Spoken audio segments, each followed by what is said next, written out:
Okay, so nobody's getting the truth from the mainstream media, folks. It's well past time to open your eyes, your ears, and your mind. Do your own research because something isn't right here. And if you can't see that, you are not paying attention, folks. It's the opportunity to forge for ourselves and for future generations a new world order. A world where the rule of law, not the law of the jungle, governs the conduct of nations.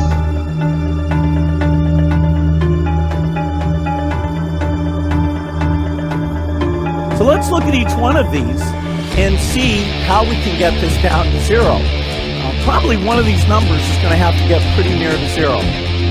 Now that's back from high school algebra, but let's take a look. First, we've got population. The world today has 6.8 billion people. That's headed up to about 9 billion. Now, if we do a really great job on new vaccines, healthcare, reproductive health services, we could lower that by perhaps 10 or 15%. The important message that we need Australians to get vaccinated as quickly as possible. In line with that, I do encourage all Australians to please go and book your vaccinations as soon as you can if you haven't already done so.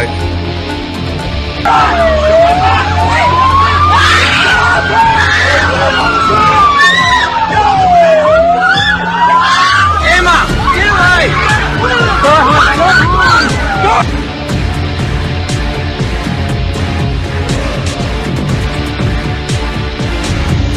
When we are successful, and we will be, we have a real chance at this new world order, an order in which a credible United Nations can use its peacekeeping role to fulfill the promise and vision of the UN's founders.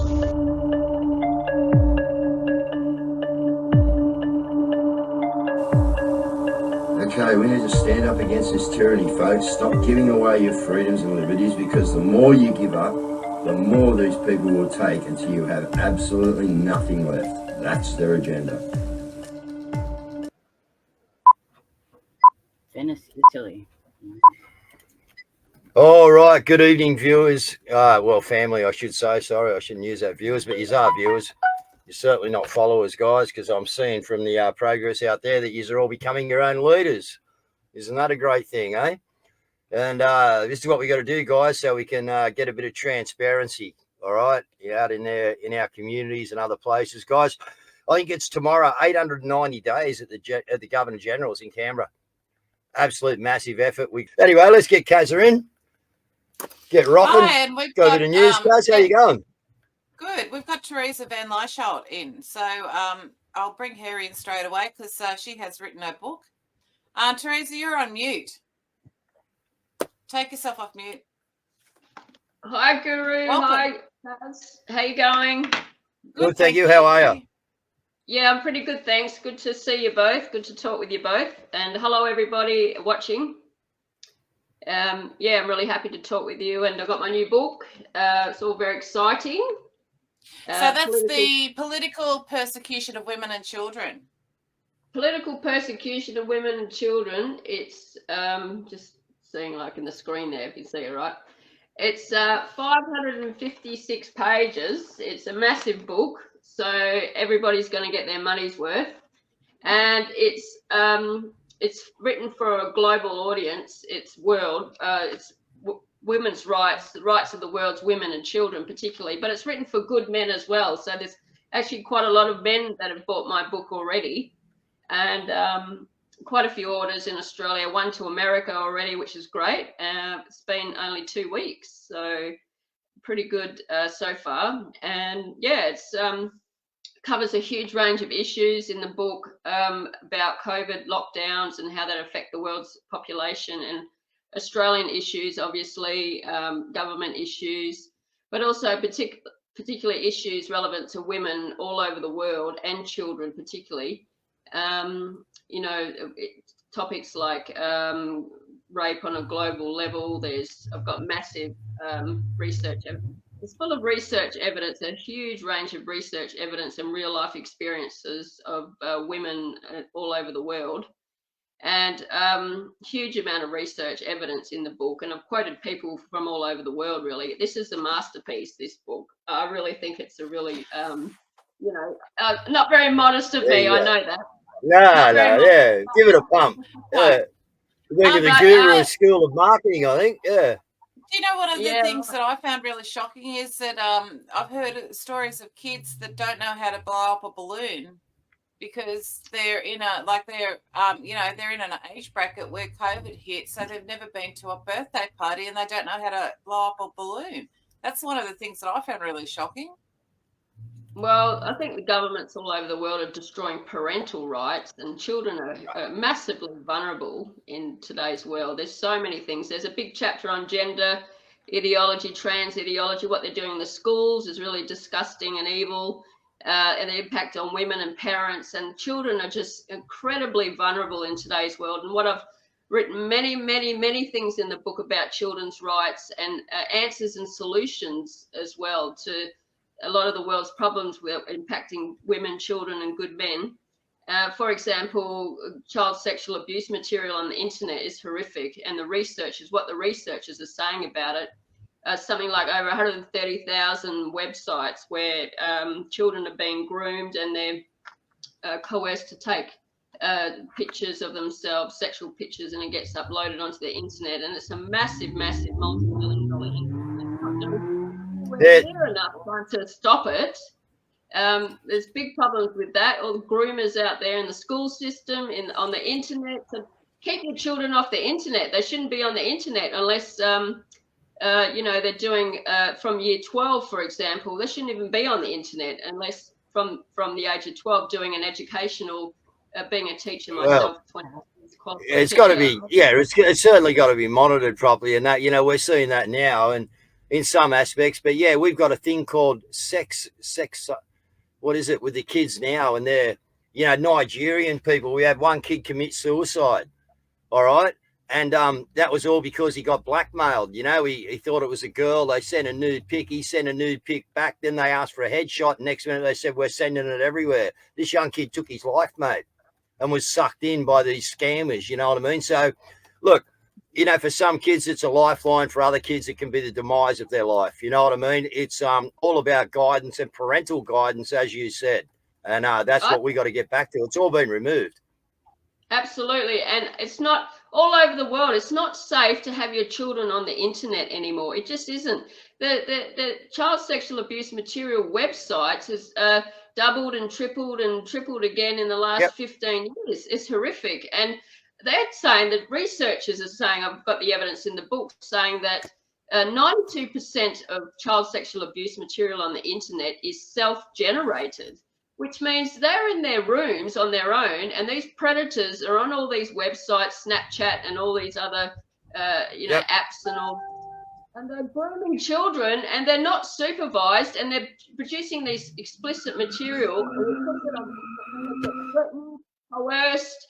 They get, they threaten their parents. They say, oh, if you tell anyone, we're going to come after your family and all this. And it's horrific. And just don't let your children on the internet. They need to be supervised at all times. So if they're on the internet, say from the age of 12, nothing under the age of 12 should not be on the internet. Hang on a minute. We've lost Teresa's audio. Yeah, we've lost the volume. Yeah, I don't know what happened there. Where can we get, we're starting to have trouble with you. So where can we get the book at? Where can people get a hold of the book if they'd like to, Teresa? Do we know that? Or Cazzy, you got the links there? Yeah, everybody in Australia and all around the world can get my book by emailing me. That's how easy it is to get my book. Just email me, teresalegend@hotmail.com. And you can get it. I can post it around Australia. The postage internationally is a lot higher, obviously. It's $39 for the book because it's 556 pages. It's a huge book. People write a book 350 pages, 400 pages, but this is 556. So, Teresa, is that right? Just look down on the bottom of the screen there. It says teresalegend@hotmail.com. Is that the right one? Where's that on the screen? Yeah, that's about right. teresalegend@hotmail.com. Yep. Okay. I've got a Gmail, teresavanlieshout@gmail.com. People can get me.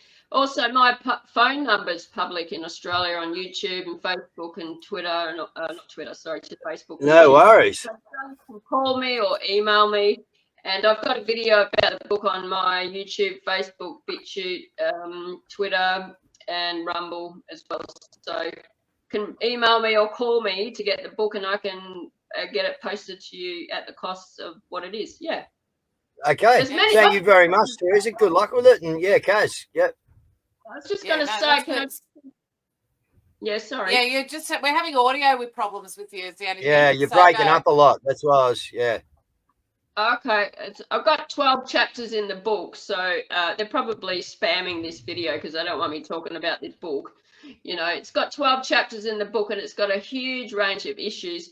Also, bookwire.com, in the links on my social media for the book, there's a big list of topics that the book covers. It covers a huge range of topics, and it's to inspire and encourage and empower the world's women and children and good men. So, yeah. Excellent. Okay. Thank you very much, Teresa. Thank you so much. Good luck. Yeah. Can I just say one more thing? Sorry. Yeah, I can hardly hear you, but yeah. Yeah, sorry. They must be spamming the interview. Then listed, and because I've had quite a lot of corporate media coverage over the years and some independent media coverage in Australia, and all the independent media people that have interviewed me, I've named and praised them in my book and said you should be in charge of Australia's media and all that, and I've also included you in that as well. So you've got awesome. Thank you very much. Dave in charge of ABC, it'd be awesome. Thanks, Teresa. Well, good luck with it. Congratulations, and yeah, share it around, folks. And if you like a copy, you know where to get it. Thank you, Teresa. Thank you. Thank you. Bye. Bye. Few audio problems coming in there, but anyway. Yeah, but there anyway, you go. That's all right. We got through it. All right, so first of all, let's kick it off with Alex Antic. Alex Antic has come out, and we actually don't have a lot of Australian news today. Just a couple of tidbits. Sense among many Australians that the great prosperous country that Australia was is fading away, and that in recent years our culture has changed for the worse. Big state ideology has taken hold, and bureaucracy keeps expanding, immigration's exploded, marriage and families have dwindled, home ownership has become exponentially more difficult, and the cost of living continues to rise. The Australia that today's young people are growing up in is radically different to the seemingly carefree, prosperous nation of previous generations, like mine. I'm deeply sad about that. Many people I speak with feel that they've gone from being the lucky country to a dreary nanny state. Furthermore, the COVID experience lifted a veil and exposed a disturbing reality. While the perception of Australians in countries like the US and England has typically been that we're a bunch of friendly, relaxed people, experiencing the grueling draconian lockdowns in 2020 and 2021 was shocking to people who had that perception. Wherever I spoke with Americans, they'd always ask me, what on earth is going on down there? And truthfully, it was hard to know what to tell them. But the cultural issues go further back than COVID.